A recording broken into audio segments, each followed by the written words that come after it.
¿Empiezo yo, Roxana? ¿Te parece bien o vos, Roxana? Sí, por favor, si pueden silenciar los micrófonos, así podemos comenzar. Buenas tardes, mi nombre es Roxana Funes, en nombre de la agrupación Trejo de la Universidad Nacional de Córdoba. Agradezco la presencia y su tiempo, tanto a los docentes que hoy nos acompañan con sus exposiciones, así como también a los estudiantes, adscritos, egresados, que comparten esta inquietud de realizar actividades de formación extraáulica y extraprofesional. En esta oportunidad les presentamos un proyecto de investigación que se desarrolla dentro del programa de proyectos de investigación de la Secretaría de Ciencia y Técnica, la CECIT de la Universidad Nacional de Córdoba, en la categoría Formar, cuya directora es también la directora de esta actividad, la doctora Norma Álvarez. Dentro del marco de investigación, quienes organizamos el evento, así también como los integrantes de la agrupación, realizamos este tipo de actividades a fin de dar a conocer la investigación, posibilitando las diferentes miradas sobre un tema clásico. En esta ocasión, el tema es recursos contra la sentencia de quiebra. Por favor, profe, le doy la palabra. Muy bien, hola a todos, bienvenidos a este encuentro de Derecho Concursal. Es un placer contar con la presencia de todos ustedes. En esta oportunidad abordaremos un tema clásico dentro de nuestra materia, que como bien lo adelantó Roxana, son los recursos contra la sentencia de quiebra, que lo estudiamos dentro del marco de un proyecto de investigación. El tema que abordaremos esta tarde lo haremos desde una perspectiva práctica y con una mirada regional, porque los expositores son de la provincia de Salta y de Córdoba, y para mí es un placer hacer este intercambio docente entre diferentes provincias. Creo que hay que apuntar al federalismo y una forma es abrir el juego con profesores y catedráticos o gente interesada en la materia de otras provincias de la República Argentina. Antes de dar la palabra a los distinguidos expositores de esta tarde, les comento que este evento es organizado por la cápsula virtual Trejo 2021, y la cual forma parte de las actividades del Programa de Intercambio Académico y Cooperación Regional, programa que ha sido considerado de interés general, tanto por la Facultad de Derecho y Ciencias Sociales de la Universidad Nacional de Córdoba, como así también por la legislatura de la provincia de Córdoba. Cuenta también con el beneplácito del Consejo Deliberante de la provincia. También auspicia en esta jornada la Facultad de Derecho y Ciencias Sociales de la Universidad Nacional de Córdoba y la Facultad de Ciencias Jurídicas de la Universidad Católica de Salta UCASAL, sede Villa María. Antes de dar comienzo, voy a hacer la presentación de los expositores. En primer término, nos va a dirigir la palabra el abogado especialista Matías Sanz Navamuel. Espero haber pronunciado bien su nombre, doctor. El señor profesor y especialista Sanz Navamuel es procurador, abogado de la Universidad de Belgrano, cuenta con varias especialidades. Tiene el posgrado de especialización en sindicatura concursal, gestión de empresas en crisis, otorgado por la Universidad Nacional de Entre Ríos, Concepción del Uruguay. La especialidad en docencia superior y universitaria en ciencias jurídicas, otorgado por la Universidad Católica de Salta. La especialización en medicina escolar y resolución de alternativa de conflictos, otorgado por la Universidad Católica de Salta, UCASAL. También se ha desempeñado y se desempeña en el ámbito público como asesor de la presidencia de la Cámara de Senadores de la provincia de Salta, asesor jurídico y administrativo de la Secretaría Administrativa de la Cámara de Senadores con cargo de planta permanente. Está asignado en la Secretaría Institucional de la Cámara de Senadores de la provincia de Salta y nominado en la lista de conjueces para la Cámara Federal de Tucumán. También les tengo que mencionar que es presidente y fundador y presidente de la Fundación Moderar.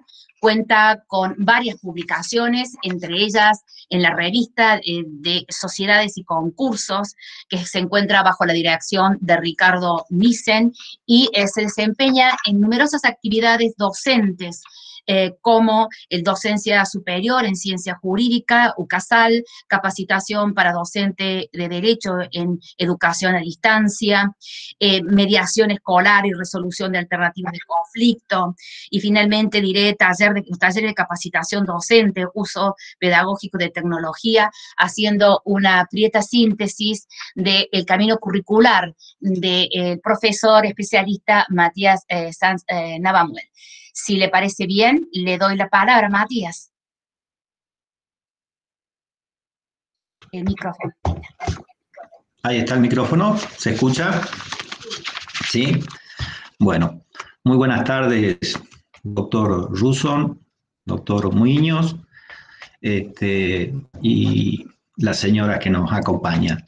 El tema que yo voy a dar es el levantamiento de la quiebra sin trámite. Para ubicarnos dentro de este tema y en el marco de lo que van a dar los otros profesores, me voy a introducir diciendo de que la sentencia de quiebra es lo más parecido a un acta de defunción de una persona humana, de manera que cuando un cliente, en este caso desde la visión en la que voy a tratar de aportarles yo como abogado y operador jurídico y abogado que ejerce desde el litigio, cuando un cliente con esta sentencia de quiebra, la primera acción es, se murió la empresa, hay que liquidarla, hay que vender, y tenemos que entrar en un proceso de subasta, de liquidación de cada uno de esos bienes. La cara con la que llega ese cliente desde el punto de vista emocional y psicológico, realmente quienes trabajamos en esto es desesperante, porque la persona esta llega con esta acta de defunción y dice, la empresa que tuve durante todo el tiempo, los años con la que he funcionado, hoy se declaró en quiebra y pareciera que contra esto no hay ninguna solución. Entonces, desde el punto de vista desde el que vamos a abordar el tema los tres profesores, está el doctor Ruson, que nos va a dar una salida desde la posibilidad que hay de convertir la quiebra en concurso preventivo. Con lo cual, si se logra ese objetivo, hay una salida y ya vemos que la sentencia de quiebra no es el final, sino que ahí habría una salida. El doctor Muñoz nos dará un caso donde se planteó en forma directa una apelación de una sentencia de quiebra, se cogió la apelación y fruto de eso, de esa apelación concedida en términos procesales, no en términos concursales, llevó 2 años esa apelación hasta que se definió que no era apelable por esa vía la sentencia de quiebra, por lo cual la sentencia quedó firme. Hecha esta aclaración para definir los espacios de las charlas que estamos dando, yo me voy a abocar a la posibilidad de levantar la quiebra sin trámite, que quiere decir un recurso directo, una articulación de ataque en contra de la sentencia de quiebra para demostrar que no hay cesación de pago y, acreditada esa situación, el mismo juez pueda volver sobre sus pasos y decir acá no hay cesación de pago porque me están demostrando que esa cesación no existe y en función de esa inexistencia del presupuesto de la cesación de pago, porque están dos, levanta la quiebra. Para introducirme en esto y con un caso práctico que lo puse a disposición de cada uno de los alumnos, puse una sentencia, un caso concreto que se llama el caso Álvarez, que pueden apreciar en este caso que voy a comentar una línea de tiempo. ¿Qué tiempo demandó desde que se dictó la sentencia de quiebra? En el caso que le estoy comentando, la quiebra se dictó un 2 de mayo. ¿Qué demoró el levantar la quiebra? El 24 de mayo estaba levantada la quiebra. O sea que tenemos un plazo corto de unos 20 días hábiles como un plazo donde entre el operador jurídico que eligió la herramienta correcta para atacar la sentencia de quiebra, llevó 20 días hábiles el levantar esa quiebra y tener de vuelta a esta empresa o al empresario in bonis. Entonces, para ir concretamente a este recurso, tenemos que la ley prevé dos vías de apelación o digamos, de atacar la sentencia. No permite la apelación directa, o sea, lo que establecen los códigos procesales, civiles y comerciales, que es toda sentencia puede ser apelada, eso no está previsto en la ley de quiebra y no está previsto precisamente porque la regla en materia concursal y falencial es la inapelabilidad.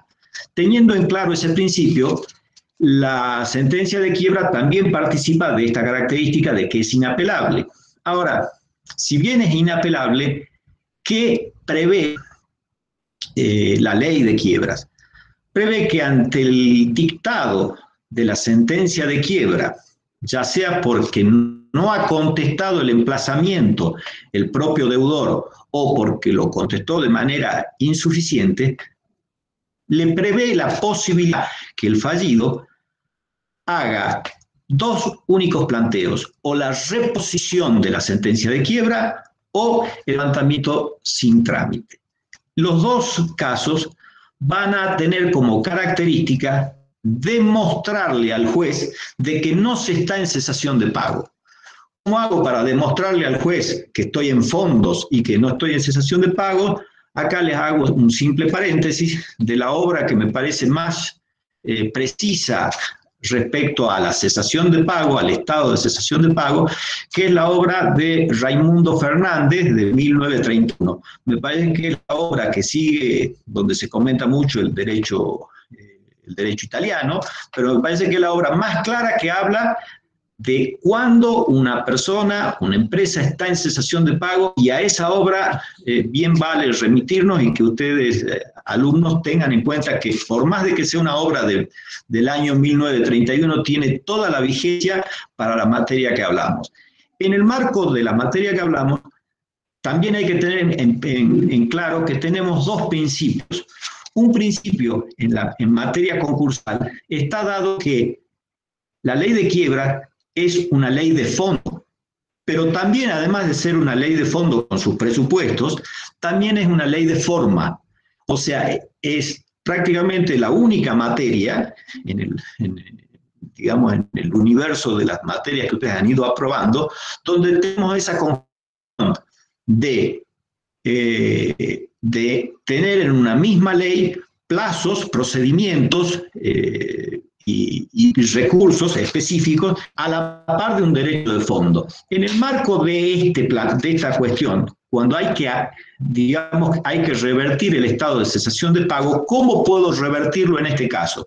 Si yo quiero levantar la quiebra sin trámite, ¿cuál es la vía que la ley me da al respecto? Me permite, por un proceso específico, depositar, junto con el planteo, depositar todos los importes adeudados. Si me han hecho un reclamo como el planteo que ustedes tienen, era un deudor que debía honorarios por 16.000 pesos. Por 16.000 pesos este empresario no contestó el traslado de la petición de quiebra y le fue declarada quiebra. Entonces, ¿qué es lo que hubo que hacer cuando este deudor concurre y quiere revertir el estado de cesación de quiebra? Hubo que depositar a embargo el total de la suma adeudada más los intereses al día del depósito. Practicar una planilla, hacer una boleta de depósito a la orden del juzgado y en el banco judicial, en el banco con el que trabaje la justicia, y con ese depósito, el juez, ¿qué va a hacer? Se llama sin trámite porque no va a sustanciar el planteo ni con el acreedor peticionante de la quiebra ni con el síndico. Lo único que va a hacer va a verificar si el depósito cubre, va a verificar si los intereses calculados son suficientes va a estimar los honorarios, va a regular, va a hacer una regulación de cuánto le corresponde al abogado peticionante de la quiebra y cuánto le corresponde al síndico si es que hubiera actuado, ya se ha posicionado, y con ese depósito y esa regulación le va a dar unos 5 días más al propio deudor para que deposite esos montos regulados, con lo cual ahí saca una primera sentencia y después al final de cumplidas las vistas correspondientes a caja de abogados, renta y demás, se dicta una sentencia final diciendo está todo pagado y se procede a archivar el expediente. Este tema tiene como característica esencial que el depósito que se realiza en el juzgado tiene que provenir con fondos propios del fallido. O sea, no se acepta que los fondos sean de un tercero, porque se estaría desvirtuando esta situación de que el propio deudor está en fondos.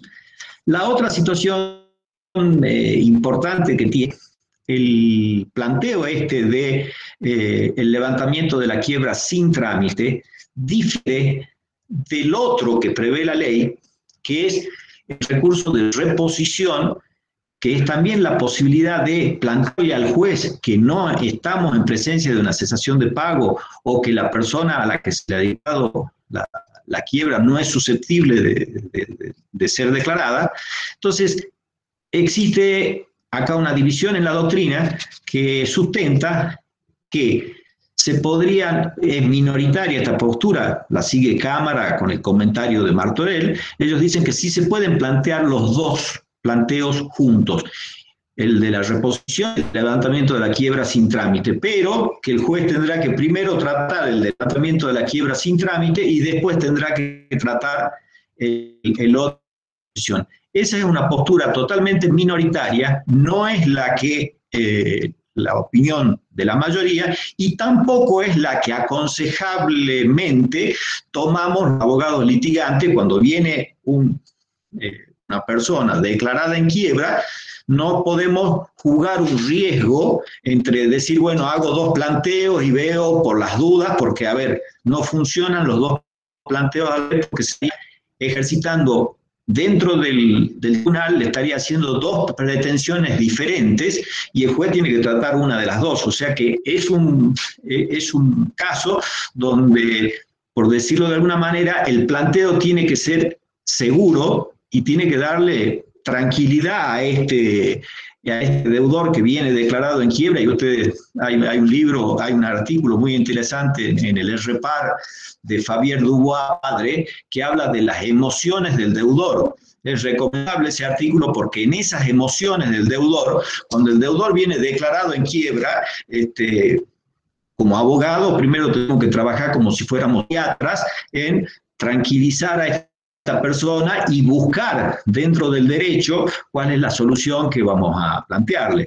Entonces, dentro de esa búsqueda de soluciones, el tema que nos convoca hoy, tanto con los profesores que me acompañan, es que estamos aportando los que nosotros entendemos que son más de 3 caminos, pero nosotros estamos tratando 3. En el caso del doctor Rusón va a dar cómo se puede salir convirtiendo la quiebra a concurso preventivo, es una salida. En el caso del doctor Muñoz va a hablar de otra situación, cómo se trabajó una cuestión tal y cómo, por decirlo de manera, cómo hubo una mala praxis en un punto de cómo fue tratado el tema, se apeló de una determinada manera y cómo se resolvió. Pero de alguna manera el operador jurídico en ese caso dio una salida, dio una solución que llevó 2 años a tener la pelota picando y abierta. En este caso, que hablamos del levantamiento de la quiebra sin trámite, tenemos que en 30 días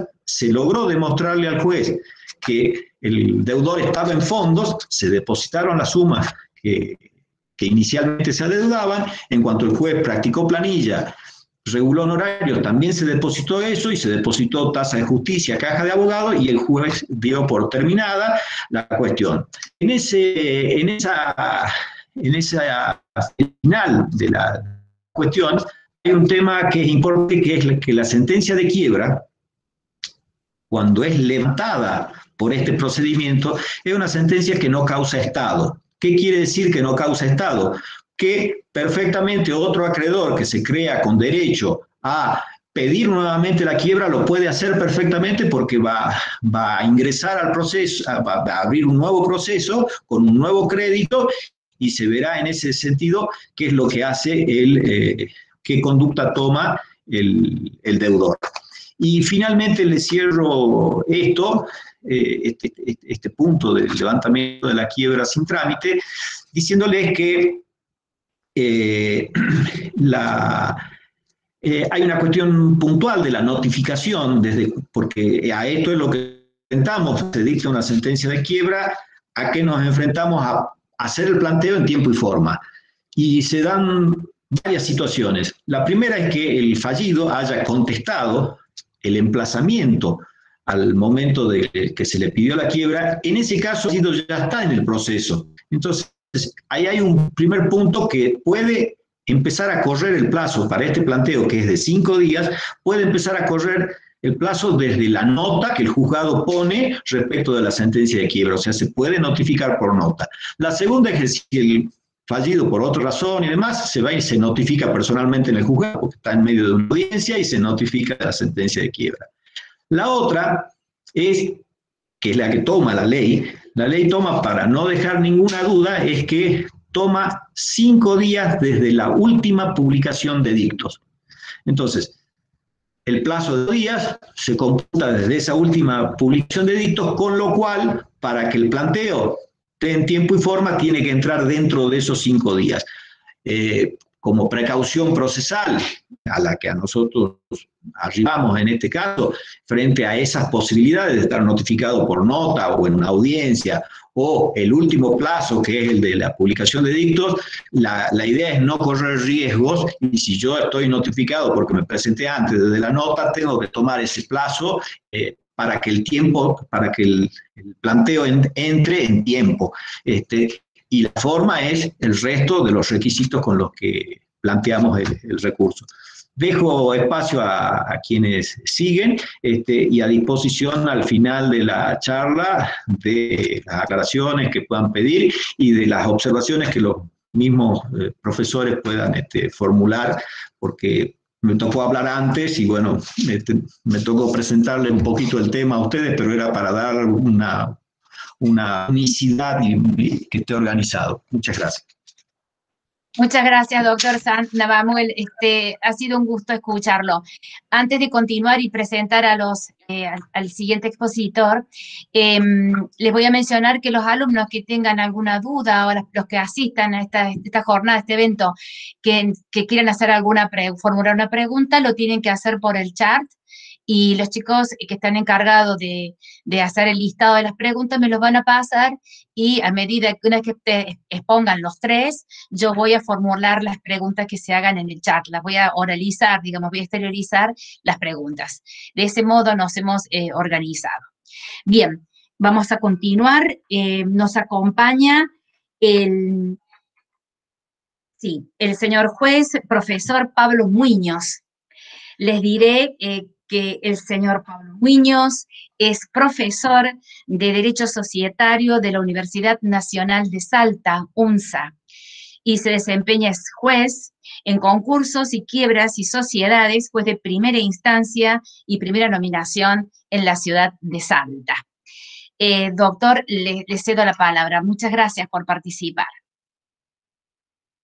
Bien, les agradezco la invitación. Saludo a todos los docentes que están, no los nombraré individualmente porque los conocen sus propios alumnos del grado. Nosotros somos los extranjeros acá, así que agradecemos que nos escuchen especialmente desde tan lejos. Digamos, nosotros siempre nos sentimos lejos. Bien, yo traje un par de fallos para compartir, pero ya que esto trata de los recursos, vamos a entender primero que la sentencia de quiebra no se apela. ¿Sí? La sentencia de quiebra es inapelable, pero por varios motivos. Para esto vamos a distinguir entre quiebra directa y quiebra indirecta. La quiebra indirecta es la que sucede a continuación de un concurso, donde la ley nos trae 3 excepciones a esta inapelabilidad que pone la propia ley. Que no se hayan, que se haya incumplido el acuerdo, digamos, que se haya obtenido la nulidad del acuerdo o que se haya hecho una impugnación del acuerdo. ¿Por qué estas excepciones? Porque responden a una valoración jurisdiccional, o sea, responden a hechos que exceden largamente lo que es la práctica comercial o empresarial que se podría comprobar con documentación. Es decir, estas apelaciones que se le habilitan a la quiebra indirecta es porque hubo una resolución anterior del juez que meritó hechos, los valoró de alguna determinada forma, con lo cual tenemos la extrañísima situación de que el concursado se lo declara en quiebra y queda en la práctica ni quebrado ni concursado mientras está apelado, ¿sí? Si bien el efecto es devolutivo, uno no avanza con el trámite de la quiebra por una cuestión sencillísima. Liquido la empresa y después digamos, liquido los bienes de la empresa y después revocan la sentencia, sería de imposible recomposición. Y ahora, a otros supuestos como que no se alcancen las mayorías o que no se cumpla el acuerdo o que no se paguen los honorarios, no son apelables, lo dice la propia ley. Digamos, la ley dice que es inapelable y cuando establece que estas causales de quiebra indirecta nos dice que sí vaya la apelación como en los otros, en los artículos 46, 47 y 54. Por otro lado, no es apelable el rechazo de la quiebra. ¿Cuándo puede suceder el rechazo de la quiebra? Puede suceder, ya estamos hablando de pedidos de quiebra directa, y en estos pedidos de quiebra directa, es decir, una persona que está in bonis, no está concursada, pide su propia quiebra o un acreedor le pide la quiebra, no es apelable, pero acá la doctrina está dividida.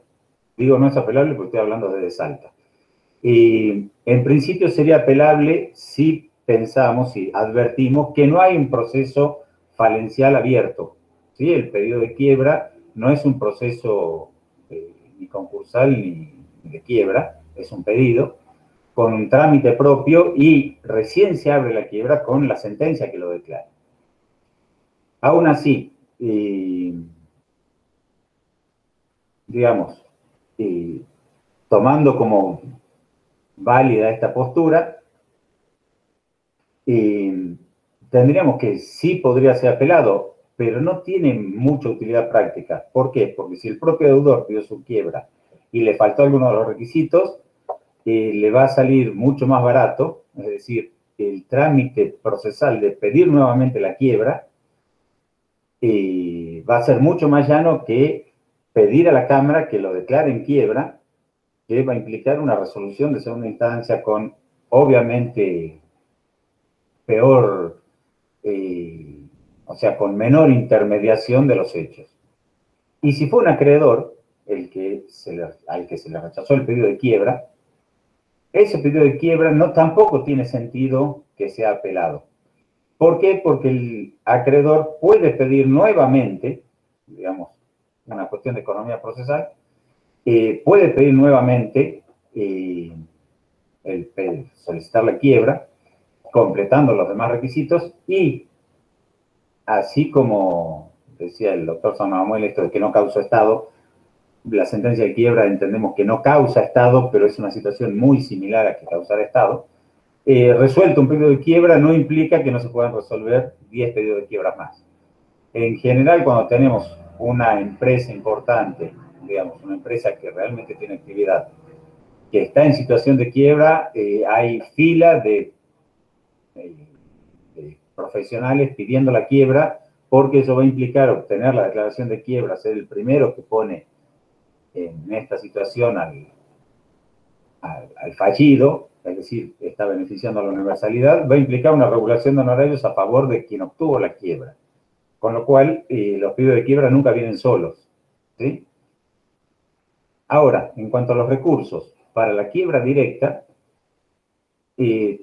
bueno, lo conocido. El primero en cuanto a utilización es la conversión, porque es muy fácil de utilizar y las más de las veces que alguien le pide la quiebra, obviamente está en cesación de pago. Después tenemos la reposición, el levantamiento sin trámite y finalmente uno que mucha gente no recuerda, pero que acá se lo aplica porque está sujeto a pruebas bien importantes, que es el de la incompetencia. O sea, si no tenemos una sociedad con un... o sea, no tenemos una persona jurídica con un domicilio que ya está legalmente instituido, se puede pedir al propio juez que declaró la quiebra que se declare incompetente porque la actividad principal de la persona está en otro lugar o el domicilio de la persona está en otro lugar. Cualquiera de las dos variantes la maneja el propio fallido, con lo cual cualquiera de las dos variantes habilitan a esta incompetencia y es un recurso que, bueno, yo soy abogado hace 20 y pico de años, pero fui litigante durante 20. O sea, soy juez hace 6 nada más. Y funciona siempre. O sea, si uno le pide, no hay juez que quiera declarar la quiebra de una sociedad. Si uno le dice al juez, usted es incompetente porque esto o porque lo otro, son argumentos que se excluirían, pero uno lo usa en el caso que sirve, el juez le va a decir que sí, perfecto, vaya y plantéelo donde corresponda. Así que ese recurso de inconstitucionalidad, la verdad no sé por qué no es más usado. Ahora, les traje un par de fallos que me interesan. Uno es contra una empresa de construcciones, o sea, dictado en un pedido de quiebra contra una empresa de construcciones bastante conocida acá en Salta, que es Juan Carlos Segura, JC Segura Construcciones S.A., y los compartí a los fallos. Si quieren, acabo de descubrir, porque yo no estoy usando habitualmente el Google Meet, pero acabo de descubrir que lo puedo compartir desde acá, pero se lo pasé a la doctora Álvarez. Esta empresa de construcciones le piden la quiebra, la empresa efectivamente contesta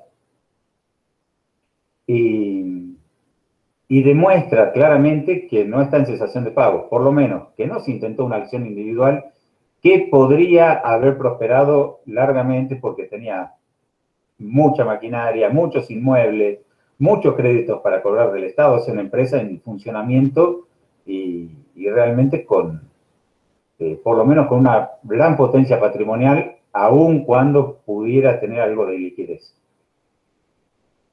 Por supuesto, le rechazamos el pedido de quiebra, además era un pedido de quiebra así como el que había referido el doctor Sonno Amuel, por un crédito menor, o sea, no sé si eran 100.000 pesos, 150.000 pesos para una constructora, es bastante poco. Rechazamos el pedido de quiebra y la originalidad del asunto que fue en 2017, fue que los abogados del peticionante de la quiebra lo apelan. Acá en Salta tenemos un plenario, el único plenario que hay en esta materia de concursos y quiebras, que es el plenario Durán del 99, viejo ya, pero fue dictado ya con la ley nueva, que decía que los pedidos de quiebra rechazados son inapelables en todos los casos. ¿Qué nos dice el colega que había peticionado la quiebra? Que había cambiado el código. Y como había cambiado el código, podría haber variación. Bueno, se le concedió, parecía razonable dejar que la Cámara se expida. La Cámara se expidió y le dijo, miren, acá está el plenario, y me declaró mal concedido el recurso. O sea, hicimos la prueba de si 20 años después seguía vigente el plenario, y sí, sigue vigente el plenario. Por supuesto, concedí el recurso nada más que a pedido de la parte. Con ese argumento se lo hice saber a la Cámara, y la Cámara claramente nos dice que bueno, el plenario este es del 2000, no del 99, el 99 era el fallo original, nos dice que no se vulnera de por sí derechos de orden constitucional, con lo cual sigue y si quiere pídala de nuevo. Lo comparto para decir, en Salta sí tenemos un criterio distinto a aquellos plenarios más viejos que son de Mar del Plata y de Rosario, pero bueno, es el de Salta y sigue vigente. El otro caso que tengo, y es muy interesante, una compañía de seguros que se llamaba Grupo Aldazábal, tiene un concurso largo, muchísimos deudores, hace una deuda realmente exuberante, como suelen tener estas empresas que prestan servicios. No obtiene las mayorías, o sea, a pesar de haber tenido como 4 años de trámite de concurso, no obtiene las mayorías. ¿Por qué no las obtiene? Básicamente porque no las gestiona a tiempo. O sea, yo me hice cargo en el juzgado en febrero del 2015 y el expediente estaba detenido, empezamos el trámite, estaba detenido no por mora del juez anterior, sino por falta de juez. Y bueno, se activa el proceso, de pronto dictamos la resolución del artículo 36, damos inicio al periodo de exclusividad y los intimamos para que exterioricen el acuerdo, exteriorizan un acuerdo que no era demasiado serio, o sea, era claro que nadie se lo iba a aceptar. Los citamos a la audiencia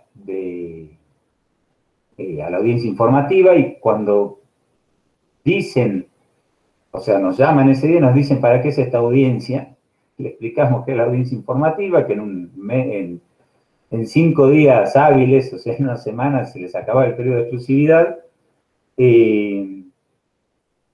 no nos pidieron prórroga, o si la pidieron la habían pedido antes, la verdad que no recuerdo eso, pero lo cierto es que utilizaron un método inverso, tenían muchos acreedores estatales, utilizaron un método inverso de enviar cartas documento adhiriéndose a los planes de pago que estuvieran vigentes. Ni siquiera averiguaron qué planes de pago estaba vigente en cada caso. Deudas irrisorias.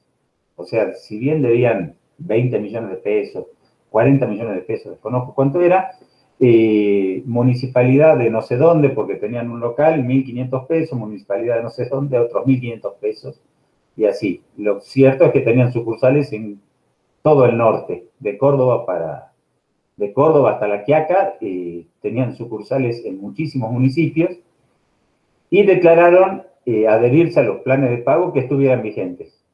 Con lo cual nos pidieron la homologación del acuerdo porque hacían números.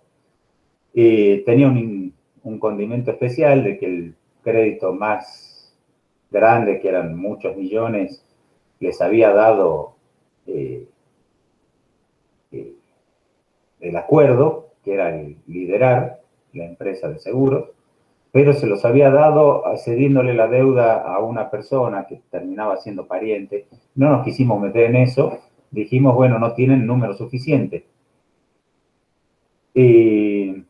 Algo totalmente llano, o sea, no había forma de que se pudieran quejar de esto, no habían cumplido la formalidad de ninguna manera, o sea, tenían un solo voto con el escribano público, nos piden, apelan, le decimos no, esta sentencia no es apelable, va a la Cámara dice, bueno, si bien esta sentencia no es apelable, la Cámara hace un obiter dictum diciendo la ley es clara, pero a pesar de aquello de que la ley es clara, dicen, bueno, por el derecho de defensa constitucional, bla, bla, bla, desconozco por qué, y les conceden la queja. Le conceden la queja, con lo cual le abren la apelación, y tuvimos una empresa ni concursada ni quebrada, que ya no estaba andando, además, se lo hicimos a la Cámara, ya no tenía actividad empresarial. Tuvimos esta empresa en el limbo durante 2 años, básicamente. Porque cuando le concedieron, primero bueno, pasaron muchas cosas, no viene al caso, pero le concedieron la queja, antes nos habían suspendido el trámite del proceso, le concedieron la queja en el 2017, y al principio del 2017, y recién en octubre del 2017, se lo conceden en octubre del 2017, y en 2019, no les pasé el fallo, pero dice, bueno, esto era inapelable, y le rechazan la apelación. Pero mientras tanto tuvimos un no concursado, no quebrado, no in bonis. O sea, quedó en el limbo una empresa que no tenía actividad, con el perjuicio que hay para los acreedores. Pero bueno, lo cierto es que cuando uno tiene una cámara multifueros, como es la Salteña, puede suceder estas cosas. O sea, si bien, porque están acostumbrados a resolver cuestiones de familia, ¿sí? Cuestiones civiles y comerciales, cuestiones del consumidor, entonces nos dice, si bien la ley no tiene prevista la apelación, y esto dice la doctrina a lo largo del país, la doctrina y jurisprudencia, bueno, nosotros vemos que tratándose de una empresa de tanta importancia, tal vez haya que revisarlo. Como si la empresa de tanta importancia merecía una regla distinta cuando ya cesó en su actividad el simple comerciante. Bueno, le concedieron la queja, la apelación, resumo, se la terminaron rechazando, o sea, la empresa finalmente quebró. Con lo cual, más allá de plantear cosas que hasta ahora no vi, recursos por cuestiones, por sentencia irrita, que no está escrito en ningún lado, pero aún en caso de quiebra podría ser planteado. Más allá de plantear los recursos que dice la ley, un planteo medianamente serio desde el aspecto comercial o desde el aspecto económico de la empresa, y pone en duda las bases jurídicas con que los jueces tienen que resolver, por lo menos los jueces que no están viendo en primera instancia, o sea, que no conocen la empresa, porque no están analizando los informes del síndico mes a mes, cuáles son las verdaderas posibilidades de que esa empresa tenga una sobrevida, ¿sí? Entonces, en caso de quiebra indirecta, es muy fácil hacer eso, incluso como acá no teníamos contraparte, el síndico no contesta la apelación, o sea, no va a valorar el síndico que la empresa es inviable. La Cámara estuvo dudando un par de años que podrían haber producido un tardío salvataje como estamos acostumbrados, ¿sí? O sea, se abre el periodo de calm down, no se presentan empresas, pero después, 2 años después, con esta depreciación que hay por los intereses, aparece un comprador y uno aún en quiebra lo vende a la empresa andando, ¿sí? O sea, hace la transferencia de la empresa en funcionamiento. Esta empresa no estaba en funcionamiento, pero el recurso, en caso de que la empresa hubiese mantenido algún tipo de interés en funcionar, el simple planteo le hubiese permitido seguir depreciando los créditos, seguir depreciando su deuda, y eventualmente proceder a un traspaso con la deuda licuada. Así que nunca está de más tenerlo presente, y menos en estos tiempos de 60% de interés en curso, ¿no? Digo 60, pero porque soy mal tipo. Está programado un 30, está previsto un 25, un 30, pero llevamos 13 ya. Entonces, si uno ve cómo evolucionan las tasas de interés en Argentina, venimos de un periodo de mucha bonanza, de estar por debajo del 20, pero tengo unos años más que los alumnos de grado, y para Argentina estar por debajo del 20 ya es algo así como tasa negativa. Bueno, eso es lo que quería compartir con ustedes.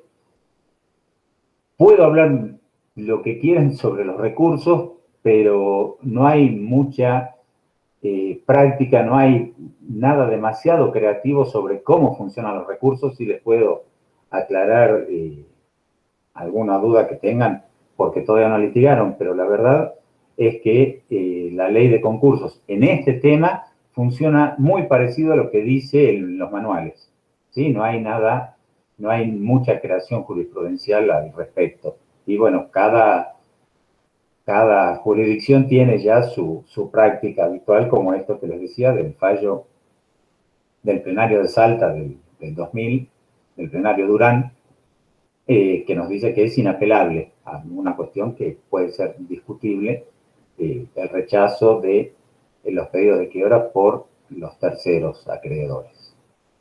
Bueno, les agradezco. Tal vez me pasé de... Muchísimas gracias, su señoría. Muchísimas gracias por su visión. Realmente un aporte interesante. Agradezco su participación. Es un gusto. Bien, quiero aclarar de que antes de continuar, que las preguntas que ustedes tengan con relación a los expositores las van formulando por el chat y después las chicas de Trejo van a levantar las preguntas y las vamos a ir formulando en el aire.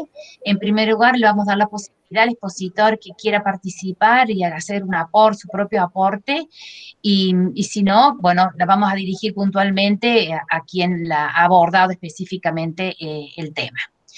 Aclarado esto, vamos a continuar entonces con el siguiente participante. Nos acompaña el doctor Ruzón. Voy a hacer una reducida síntesis de su carrera curricular. El profesor doctor Flavio Orlando Ruzón es abogado egresado de la Facultad de Derecho y Ciencias Sociales de la Universidad Nacional de Córdoba. Es profesor titular interino de la Cátedra A de Derecho Concursal y Títulos de Crédito de la Facultad de Derecho y Ciencias Sociales de Córdoba, de la Universidad Nacional de Córdoba. Medalla de oro por concurso, otorgada por la Cámara de Comercio Exterior, Industria, Artesanía y Agricultura de Padua, Italia. Realizó publicaciones en diversos trabajos científicos. Ha participado en numerosos congresos y dictado conferencias y cursos en el área del derecho comercial.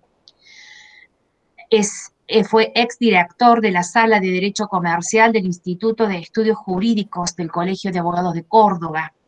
Exdirector del curso de procedimiento concursal de los tribunales experimentales del Colegio de Abogados de Córdoba. Ha sido vocal de la Comisión Revisora de Cuentas de la Asociación de Magistrados y Funcionarios Judiciales de la provincia de Córdoba. Ha sido integrante del jurado como miembro titular, destinado a cubrir un cargo de juez en el Juzgado Nacional de Primera Instancia en lo Comercial número 13 y en el Juzgado Nacional de Primera Instancia en lo Comercial número 18 de la Capital Federal, propuesto por la Universidad Nacional de Córdoba y designado por el Consejo de la Magistratura, Comisión de Selección de Magistrados y Escuela Judicial de la Nación. Integrante de la Sala Civil y Comercial, Sociedades y Quiebras y Familia, por el Estamento de Abogados de la Matrícula en el Consejo de la Magistratura de Córdoba, y ex juez del Juzgado de Concursos y Sociedades número 1, juzgado de primera instancia y 13ª nominación en lo civil y comercial de la ciudad de Córdoba, y finalmente ex integrante de la Comisión Fiscalizadora del Banco de la provincia de Córdoba. Doctor Ruzón, le cedo la palabra. Doctor, el micrófono. Repito, gracias por la atención que puedan brindar, muy amables. Voy a ingresar al tratamiento de este sistema recursivo, desandando un poco lo que es la derivación de la quiebra indirecta. Cuando hablamos de quiebra indirecta, es porque previamente estuvimos transitando un concurso preventivo, y el concurso preventivo, bueno, por distintos motivos, fracasó. Dentro de nuestro sistema recursivo encontramos situaciones de apelabilidad, es decir, la apelación directa no es la revocación, como en el caso de la quiebra pedida por acreedor, quiebra forzosa que se denomina en la doctrina, sino que es la hipótesis en donde, frente al fracaso del concurso preventivo, bueno, la ley brinda posibilidad apelatoria, como en el caso del artículo 51 de la Ley de Concursos y Quiebra, cuando hablamos de la impugnación del acuerdo.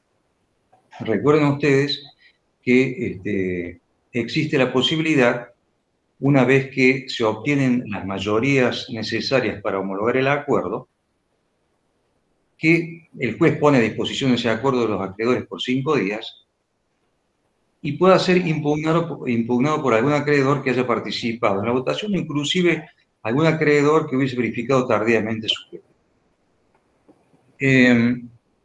Esta circunstancia motiva que se trabe una litis a través de un incidente, artículo 280 y siguientes de la ley, y el incidente que es resuelto por el juez, ya sea rechazando la impugnación o haciendo lugar a la impugnación, es susceptible de ser recurrida tanto por el concursado como por el peticionante de la impugnación del acuerdo.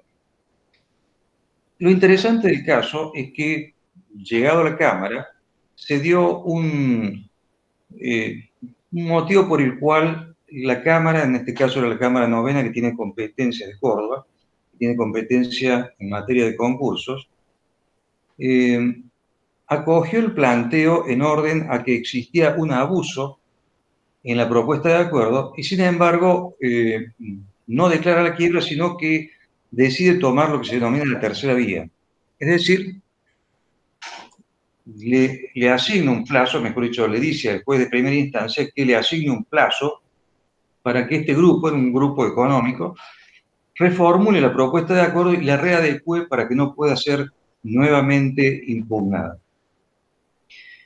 El sustento de esta resolución se da fundamentalmente en el mantenimiento de la empresa, porque era un grupo empresario y creo que ha sido con bastante buen tino tratar de mantener aquellas empresas que están en funcionamiento. Aclaro que quien impugnó de nulidad el acuerdo fui yo, con lo cual, digamos, acogió la cuestión de fondo, pero le dio la tercera vía que me pareció, cuando uno lo ve, razonable para no entrar en una quiebra que hubiese significado la liquidación de todos los activos.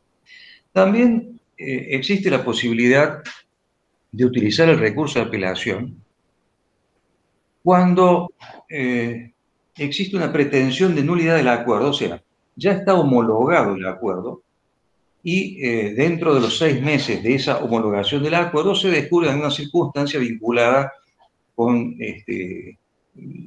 comisión fraudulenta en orden a obtención de mayorías fraudulentas y demás. Bueno, da la posibilidad para plantear la nulidad del acuerdo ya homologado. En ese caso, se sustancia un incidente y también es apelable. Es otra circunstancia en donde puede plantearse el recurso de apelación.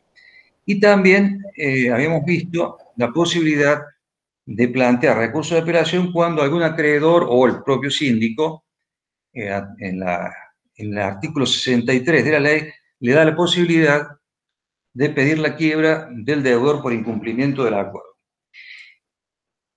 Hay casos en donde la petición de quiebra por incumplimiento del acuerdo han tenido algunos tratamientos. Por ejemplo, un caso en donde la propuesta de acuerdo establecía que el domicilio de pago era el domicilio del deudor. Y al vencimiento de una de las cuotas concordatarias, el acreedor directamente pide la quiebra. Entonces, el concursado deposita el importe del crédito y el juez rechaza el pedido de quiebra indirecta. Esto termina en la Cámara y la Cámara confirma la resolución de primera instancia y señala algunas cuestiones. Cuando el domicilio de pago en la propuesta de acuerdo es el domicilio del deudor, si bien se produce la mora por el mero vencimiento del plazo, existe una actividad necesaria que debe realizar el acreedor, que es ir a cobrar. Entonces, si el acreedor no fue a cobrar y esperó que le depositaran la plata, el concursado no tiene obligación de depositar la plata. Es más, hay casos en donde los acreedores se desinteresan, o no les, por el monto del crédito, por el motivo que fuere, y no persiguen el cobro de la cuota concordataria. Y cuando vence el plazo para el cumplimiento del acuerdo, bueno, comienza a correr el plazo de prescripción. Entonces, tampoco el concursado tiene obligación de promover un juicio de consignación, porque tiene la posibilidad de iniciar el incidente de prescripción, ¿no? Particularmente iniciado incidentes de prescripción. Recuerden que actualmente, con la reforma mejor dicho, con el nuevo Código Civil y Comercial, la prescripción puede oponerse como excepción o puede utilizarse como acción. Bueno, en el caso inclusive de organismos públicos como la AFIP u otras entidades, hemos planteado la prescripción y prosperó. No hablo de la prescripción concursal del artículo 56, sino la prescripción que prevé el Código Civil y Comercial de la Nación. Que pasado el tiempo procede la prescripción. Ahora, se dan casos en donde la ley no prevé el recurso de apelación, no dice nada al respecto, con lo cual aparentemente prevalecería el régimen de inapelabilidad del artículo 73, inciso tercero. En algunos casos, como por ejemplo, si nos vamos al artículo 43 de la ley, cuando el concursado no presenta la propuesta de acuerdo hasta 20 días antes del vencimiento del periodo de exclusividad, bueno, la ley establece que corresponde a la declaración de quiebra. Y no figura allí la posibilidad de un recurso de apelación. Ahora, he visto jurisprudencia de las cámaras nacionales en lo comercial, en donde, cuando se ha presentado tardíamente la propuesta de acuerdo, es decir, la presentó un día o dos con posterioridad, han hecho prevalecer no el rigor formal, sino la necesidad de que pueda darse la posibilidad de que esa propuesta de acuerdo sea tratada por los acreedores y, consecuentemente, homologada eventualmente por el juez. Es decir, si bien todos los términos son perentorios en el ámbito de la ley de concursos y quiebras, bueno, es como que han flexibilizado esta cuestión en aras de la protección de la empresa, máxime, digamos, en los tiempos que están corriendo, en donde las empresas, bueno, tienen serias dificultades para cumplir los compromisos por el problema que se dio con la pandemia y demás cuestiones que son de conocimiento de todos. Lo mismo ocurre en el caso del artículo 46, cuando el concursado no acompaña las conformidades o no llega a obtener la totalidad de las conformidades para que sea homologado el acuerdo. También hay situaciones de grises. He conocido el caso en donde se tuvo por no prestar las conformidades de algunos acreedores simplemente porque en la certificación de firmas que hacía el escribano no había puesto que quien comparecía lo hacía como presidente de una sociedad. Entonces le certificó la firma a Juan Pérez. Ese Juan Pérez era el presidente de la sociedad y venía como sociedad a dar la conformidad al acuerdo. Entonces, con ese problema de la certificación, consideró la jueza en ese caso que no había obtenido la conformidad y, consecuentemente, no había logrado las mayorías. Lógicamente que esa resolución que declaraba la quiebra fue recurrida, la Cámara abrió el recurso y revocó la sentencia porque evidentemente había un exceso en la valoración del tema, ¿no es cierto? Otra hipótesis también en donde la ley no dice nada, pero se aplicaría el régimen general de la inapelabilidad, es cuando el deudor subordina la propuesta de acuerdo a los acreedores quirografarios a la previa aprobación de la propuesta de acuerdo por los acreedores privilegiados. Es decir, si no obtiene las mayorías necesarias de los acreedores privilegiados, ya sabemos, en el caso de los acreedores con privilegio general son las 2/3 partes del capital computable y mayoría absoluta de acreedores, y en el caso de los acreedores privilegiados con privilegio especial es una unanimidad. Si no se obtienen esas mayorías y se subordinó a la propuesta de los quirografarios a la previa obtención, lógicamente corresponde la declaración de quiebra. Lo mismo en el caso del artículo 48, en los incisos 2 y 8, cuando hablamos del salvataje. Bueno, si no hay acreedores inscriptos para el salvataje, corresponde la declaración de quiebra. Y aquí hay que hacer un breve paréntesis, porque ha habido casos en donde el acreedor o mejor dicho, el interesado, quería participar del salvataje, no se inscribió adecuadamente o no acompañó en su momento el importe dinerario para la publicación de edictos. Entonces, en esas hipótesis hay que flexibilizar un poco el tema porque puede haber existido un error en la incorporación de algún escrito o lo que establece la ley es la apertura de un legajo especial para que se anoten los interesados. Bueno, puede ocurrir, y ha ocurrido, que un interesado presentó directamente un escrito por barandilla y no fue tenido en cuenta. Bueno, esas hipótesis, si se declara la quiebra, es necesario analizar que existió realmente lo que la ley quiere, que es la presentación de un interesado. Y consecuentemente correspondería, en ese caso, la revocación de la quiebra para que siga el procedimiento de salvata. El inciso octavo, lógicamente, es ya cuando se desarrolló todo el procedimiento de salvataje y no se arribaron a las mayorías necesarias.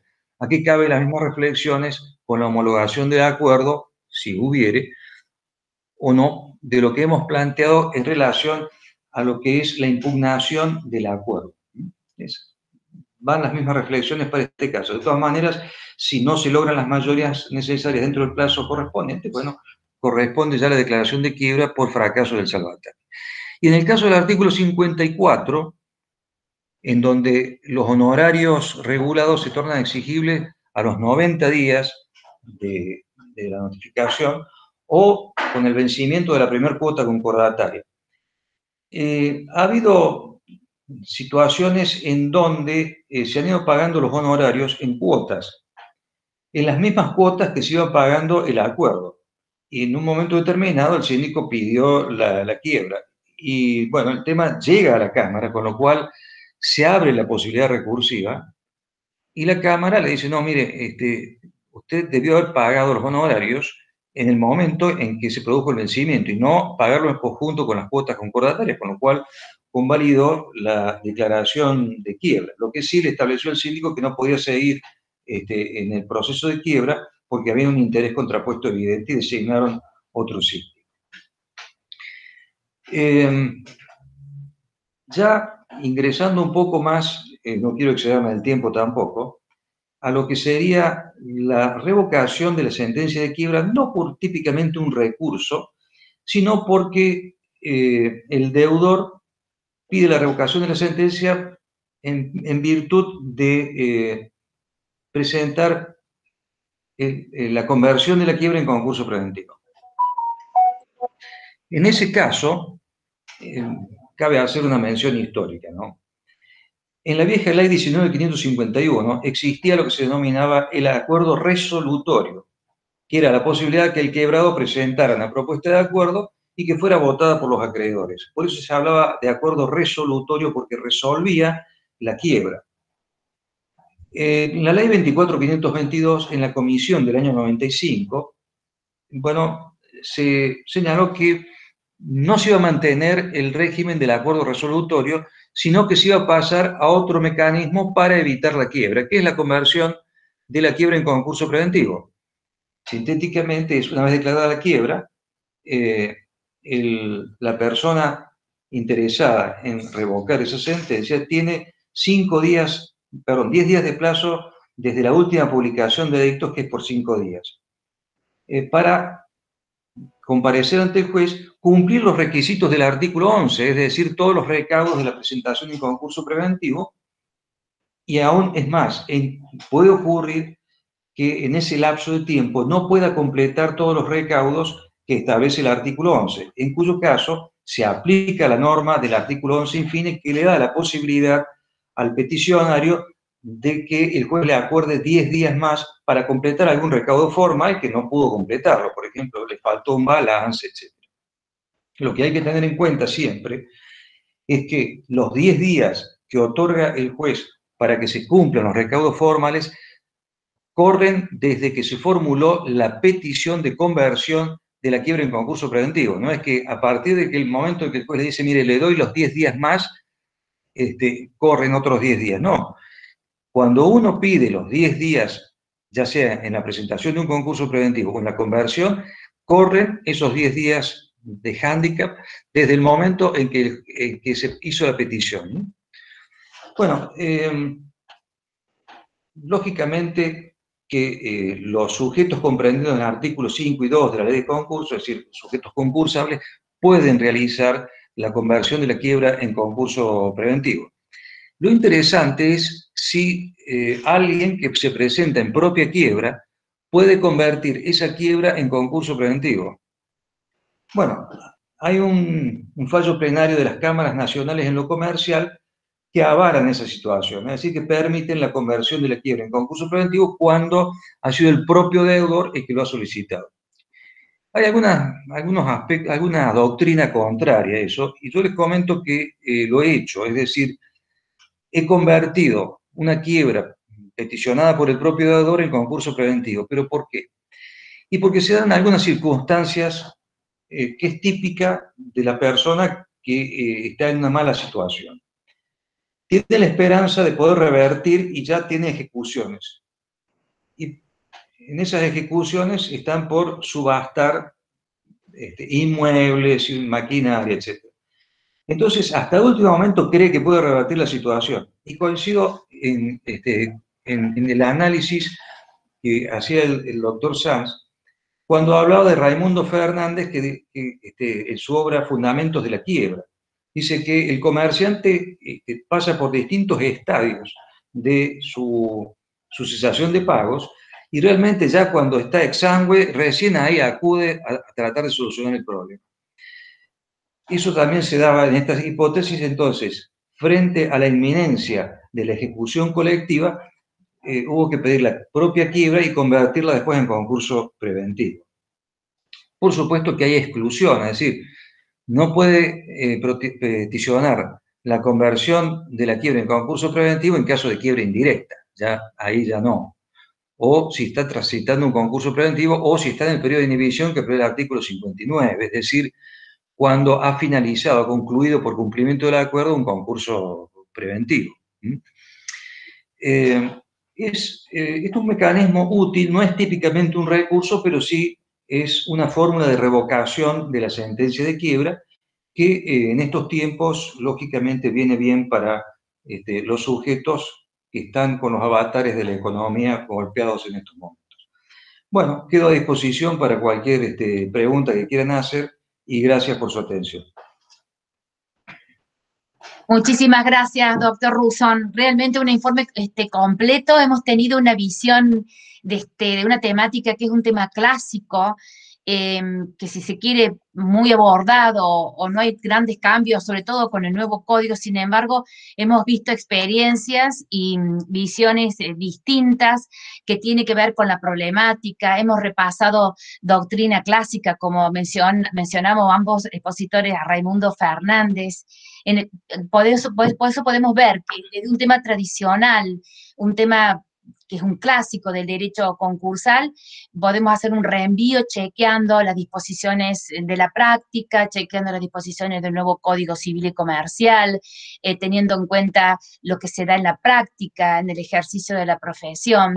Entonces, es una forma de rever un tema clásico, pero con una mirada actual, con la participación, por supuesto, de todos los jóvenes, todos ustedes. Muchísimas gracias a los tres expositores, les agradezco de corazón la participación, para mí es un honor contar con la presencia de ustedes. Me faltó agregar la presencia de la agrupación Trejo de Salta, que también hizo posible este hermoso encuentro de esta tarde. Si les parece bien, voy a continuar con las preguntas que han formulado los asistentes. La primera pregunta que tengo es la siguiente, un minutito. Es para el doctor Sanz Navamuel. Dice, Javier Boneto nos dice, el doctor hizo mención a que al momento del levantamiento de la quiebra se exige que los fondos sean propios. ¿Hace falta alguna declaración jurada o comprobación al respecto de los mismos? Por otro lado, ¿cuál es el alcance de la indemnización que se puede solicitar en los términos del artículo 99 después de la revocación de la sentencia de la quiebra? Esa es la preguntita. Bien, perfecto. Hay dos puntos ahí. El primero, que refiere a cómo se demuestra el origen de los fondos. La ley no exige, como lo exigen en otros casos, por ejemplo, cuando se vende un inmueble, hay que hacer una declaración contable y demás ante la UIF de que el origen de los fondos son lícitos. Esa demostración, por ejemplo, para la compra de un inmueble, en el caso de levantar una quiebra, no se exige, y el único requisito que cumplimos en este sentido es de llenar la boleta de depósito.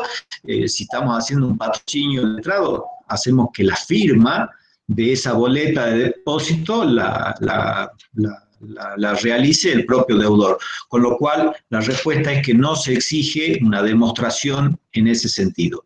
Lo que, cuando expuse este tema, es que no se permite que sea un tercero el que hace el depósito o que sea un tercero el que haga un pago por subrogación. Eso es lo que la ley no quiere, y lo que la ley prefiere es que se demuestre quién está en fondos.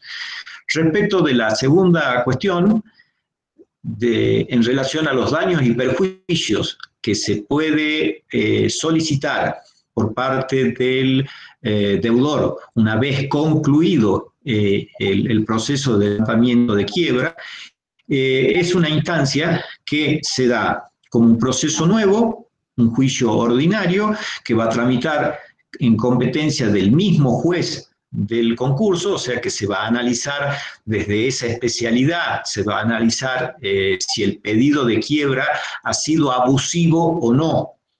Lo que se va a trabajar en esa acción de daño y perjuicio son todos las características propias del daño y perjuicio: atribución, culpabilidad, extensión del daño que se haya causado con un pedido de quiebra planteado por alguien que no tenía derecho a hacerlo. Por mostrar algo claro, o sea, para que sea el ejemplo claro, supongamos que un acreedor ha pedido la quiebra y resulta que la obligación estaba pagada y estaba el recibo de pago. Por ejemplo, si aparece una cosa así tan evidente, tan abusiva, donde se pidió la quiebra y se logró decretarla la quiebra y hubo que recurrir a algunos de estos trámites, recursos, para demostrar que no había esta cesación de pago, ese proceso se va a demostrar si hubo abuso en la conducta del acreedor en el pedido de quiebra. Tramita ante el juez y ahí se determinará un monto a favor de, si se hace lugar, es una acción de daño y perjuicio con un monto a favor del deudor. Creo que está respondida ambas preguntas. Muy bien. No sé si alguno de los expositores quiere agregar algo más, así paso a la segunda pregunta. No, perfecto. Muy bien. La segunda pregunta es de María Florencia Perín Gigli para el doctor Muñoz. Profesor, por favor. Dice, mi pregunta es respecto de los supuestos en que la quiebra indirecta puede ser apelable. En los casos en que el juez no homologa el acuerdo por considerar la propuesta abusiva o en fraude a la ley, artículo 52, inciso cuarto, y deviene la quiebra indirecta, ¿es posible que el partido, los acreedores que estuvieron a favor de la propuesta, sería el concursado, o los acreedores que estuvieron a favor de la propuesta, puedan apelar la sentencia de quiebra? No se me presentó nunca semejante caso. O sea, el principal interesado va a ser el concursado y el concursado no va a dejar pasar esa oportunidad. Pero pensándolo, no veo por qué un acreedor pudiera suplir la acción del mismo concursado. Distinta es la cuestión si alguien impugnó el acuerdo por fraudulento y después no lo apela. O sea, otro acreedor podría tomar esa acción y decir, apelo a esta resolución que era de alcance general.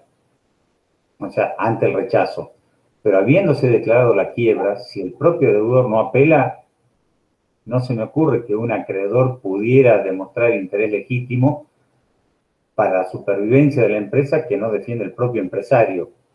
Habría que ver el caso. No veo obstáculo en que se pudiera llegar a ese lugar, pero me parece que es algo muy, muy extraño que el concursado se consienta la quiebra y que un acreedor le estuviera recurriendo, ¿no?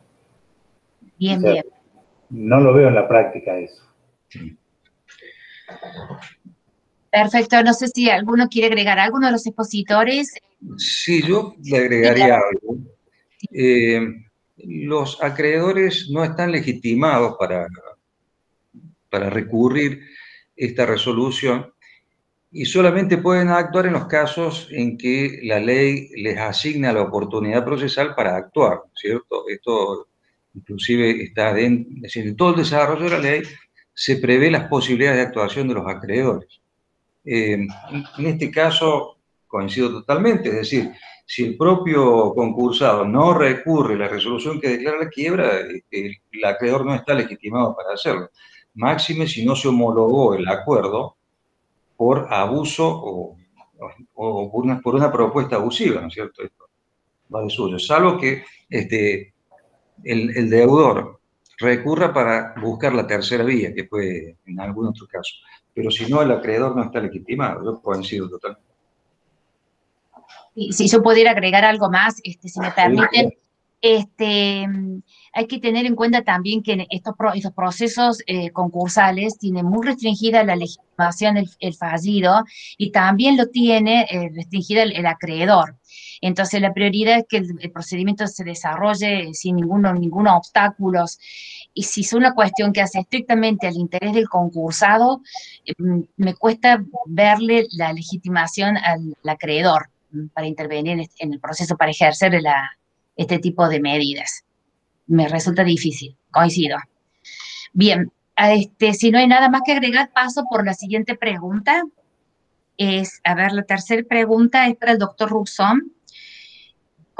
Dice, la no publicidad de las ofertas realizadas en el periodo de exclusividad del artículo 43, cuando restan 20 días del mismo, ¿es causal de quiebra indirecta? Pregunta. Debido a que el artículo 77, inciso primero, no lo menciona, pero el artículo 43 sí lo trata. Sí, o sea, el artículo 43 señala expresamente que la propuesta del servicio público en el expediente 20 días antes de la finalización del periodo de exclusividad, sino bajo procedimiento de declarar la quiebra. Lo que yo he señalado es que hay que verlo al tema con cierta precaución, en orden a que si se presentó la propuesta de acuerdo con un desfasaje de un día o dos, bueno, hay que atenderlo. Es más, son buenas las sentencias de apertura del proceso concursal, de inauguración del proceso concursal, en donde se fijan todas las fechas, es decir, plazos hasta el cual pueden presentar los acreedores de verificación, lógico porque dice la ley, y después las fechas en que va a ser dictada la sentencia de verificación, el plazo para categorizar, en la sentencia de categorización, el periodo de exclusividad, y también, esto es un agregado que hacen los jueces, le fijan el plazo hasta el cual el concursado puede presentar la propuesta de acuerdo, con lo cual ya tiene predeterminada una fecha y no queda al arbitrio o a las circunstancias de cuándo se notificó la resolución que admitía la categorización, porque teóricamente se notifica a la oficina. Entonces, para evitar todos estos desfasajes, es bueno cuando los jueces fijan la fecha hasta la cual los acreedores, perdón, el deudor puede presentar la propuesta de acuerdo. Muy bien, gracias, doctor. No sé si los otros participantes, Sanz, Navabuelo, el doctor Núñez, quieren agregar algo más. Sí, bueno, tal cual lo dice el doctor Rousson, es de estilo programar un calendario, no solo para que lo tenga presente el concursado, sino para que lo tengan presente todos los acreedores. O sea, el concursado en general conoce los avatares del proceso, ¿sí? Está atento a qué sucede. Pero fijar un calendario en la apertura del concurso implica que todos los acreedores están atentos a en qué momento esa negociación que están llevando adelante, tal vez desde antes de la apertura del concurso, se va a exteriorizar para que todos sepan más o menos qué es lo que se está discutiendo, ¿sí? Porque estamos frente a, las más de las veces, un menú de propuestas, o sea, menúes de propuestas donde se exterioriza en el expediente, pero si uno no está muy atento, por ahí no se da cuenta y acepta una mucho peor que la que podría haber aceptado en defensa de sus intereses. Entonces, este paso que parece demasiado formal de exteriorizar la propuesta tiene un interés muy práctico y guarda relación con algo que es muy, muy importante.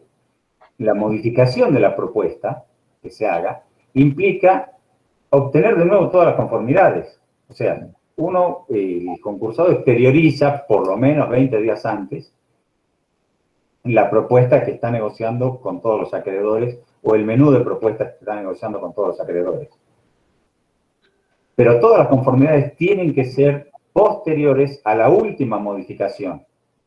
Es decir, si hay un acreedor que es renuente a dar el acuerdo, pero que es imprescindible, y a último momento logra torcer el brazo del deudor y obtener un mejor acuerdo, y no estaba en la propuesta, eso implica una mejora de propuesta, y el resto de los acreedores no solo van a tener la posibilidad de su proactividad de aceptar esa mejora de propuesta, sino que las aceptaciones anteriores no son válidas, ¿sí? Lo cual implica una nueva ronda de negociación.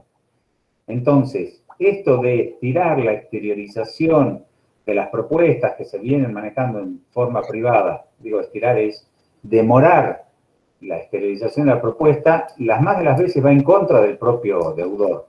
O sea, es un plazo límite, pero salvo que tenga muy dominado el aspecto negocial, lo más probable es que, lo más práctico es que la exteriorización de la propuesta la haga ni bien esté por alcanzar las mayorías. ¿Por qué? Porque en ese mismo momento obtiene todas las certificaciones de los acreedores, o sea, de las aceptaciones de los acreedores, y después no la va a modificar más. O sea, esto de demorarlo, si bien es un excesivo rigor formal declararle la quiebra si después se exteriorizó la propuesta, que está cumplida la finalidad, esto de demorarlo procesalmente sería una muy mala estrategia, no solo por el riesgo de quebrar, sino por el riesgo de tener que estar corriendo la última semana con un acreedor que tal vez le dice, hoy ya no quiero firmar porque estoy de mal humor. ¿Sí? Me enteré que mi cónyuge se fue con otra, y ya no quiero aceptar la propuesta. Y no podemos hacer depender la quiebra de eso, ni estar corriendo con el plazo de gracia. ¿Sí? Entonces, la esterilización de la propuesta es algo que, si bien está en favor, porque la ley tiene que suponer el universo de posibilidades que se van a dar en las negociaciones, si bien está en favor de los acreedores, es en interés del propio deudor. O sea, el propio deudor que está negociando un acuerdo preventivo quiere exteriorizar la propuesta para tener aceptaciones válidas lo antes posible. ¿Sí? Y no lo quiere modificar después. Hago esta aclaración porque pensar en la utilidad procesal, ¿sí? Si bien la ley tiene una finalidad, pensar en la utilidad procesal en la mayoría de los casos es en interés del propio deudor. Y el propio deudor no tiene que demorar eso, no va a esperar hasta el día 20.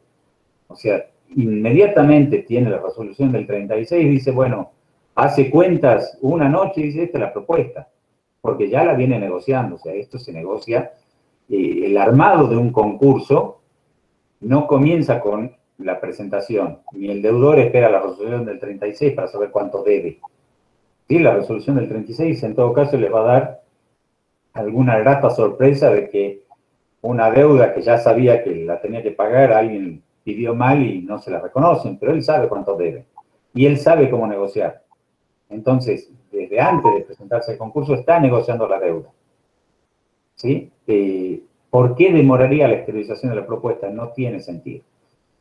Obviamente, sí coincido con el doctor Ruzón, constituiría un excesivo rigor formal si se exteriorizó efectivamente la propuesta, que se declare la quiebra a pesar de que lo dice la ley.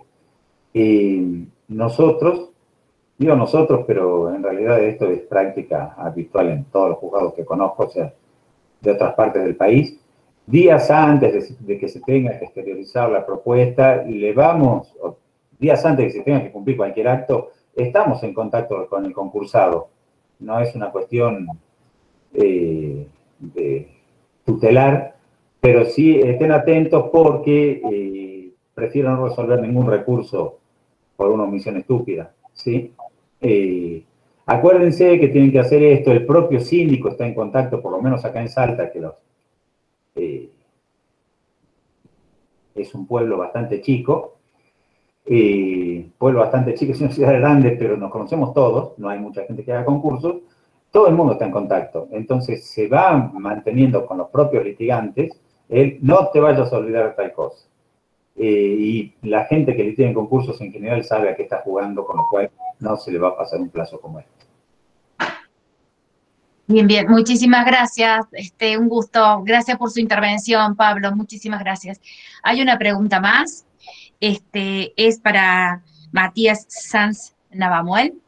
La pregunta, doctor, es, ¿los socios de responsabilidad ilimitada pueden interponer el levantamiento sin trámite? Sí, sí pueden. La ley primero lo describe expresamente en el recurso de reposición y establece que en el recurso de reposición que lo puede plantear la propia fallida, le permite que el socio ilimitadamente responsable haga uso tanto del recurso de reposición o del levantamiento de la quiebra sin trámite, y esa posibilidad es otorgada por una cuestión absolutamente lógica de que la quiebra le va a ser aplicada, todos los efectos de la quiebra le van a ser aplicados en forma inmediata al socio ilimitadamente responsable, con lo cual pone sí una condición, el artículo 94 de la ley, que es que que este socio ilimitadamente responsable no haya dado conformidad, ¿sí? Que no haya él sido el peticionante de la quiebra, que haya pedido su propia quiebra. Si él no ha dado esa conformidad, sí se le permite cualquiera de los dos recursos, el de reposición o el del adelanto de la ley sin trámite. Y es de toda lógica, si él no ha participado de todo este proceso, pero sí le van a aplicar los efectos que al ser socio ilimitadamente responsable va a tener que responder con su patrimonio personal por el 100% del pasivo. Entonces, la razón por la que se le permite entrar al proceso al socio ilimitadamente responsable es porque está padeciendo los efectos de la sentencia de quiebra. Muy bien, no sé si alguno de los expositores quiere agregar algo más, Pablo o el doctor Ruzón. Agradezco la invitación, agradezco la atención y las preguntas. Muy bien. Sí, doctor, diga. No, muchas gracias por todo y por la invitación. Será hasta pronto.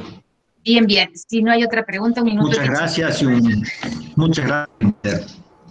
Bien, ha sido un excelente encuentro, muy agradecida por la participación de todos, en particular la intervención de Pablo, de Matías y de Flavio. Es la primera vez que lo llamo Flavio, doctor. Un gusto, un placer, muy, muy agradecida por la participación de todos. Espero que podamos continuar esta tarea de intercambio académico con la provincia de Salta, porque para mí en ese sentido ha sido un placer. Muchísimas gracias a todos, muy agradecida. Un gusto, gracias. Saludos a todos y a todos los alumnos. Eso sí, le voy a dar la palabra, por favor, a Gabriela, que ella es la que va a cerrar el evento. Gracias. Bueno, ¿qué tal? Buenas tardes, desde Salta la Linda, los saludo. Gracias, Norma, tanto tiempo sin vernos. Te tuvimos acá, Salta, tuvimos el placer de escucharte Gracias a cada uno de los profesores, doctores Pablo, Matías, Flavio, muy agradecida. Acá están mis coprovincianos. La verdad que para mí es un honor que la apertura de esta cápsula Trejo 2021 a cargo de este importante evento, que he visto que está bastante concurrido. Hay salteños y salteñas también en este evento, así que muy feliz que me hayan convocado también. Y seguramente lo vamos a estar invitando desde Salta también a los cordobeses y cordobesas, ¿eh? Y bueno, que sigamos con este intercambio regional que ya llevamos exactamente un año, ahora en abril hace un año que estamos con estas actividades académicas, que la verdad fueron muy fructíferas, y ni hablar acá en Salta cuando se tratan de estos intercambios con la Universidad de Córdoba, con la Facultad de Derecho y con la UCASAL. Muy, muy agradecido de Romina y Rosana, obviamente, las chicas Trejo, y de cada uno de ustedes. Así que bueno, va agradecimiento para todos los que estuvieron de asistentes hoy también en esta importante jornada, y un saludo muy grande y nuevamente muchísimas gracias. Hasta pronto, gracias. Hasta pronto. Hasta pronto, gracias a todos. Muy perfecto, damos por finalizado el evento. Gracias, muchísimas gracias. Muchísimas gracias.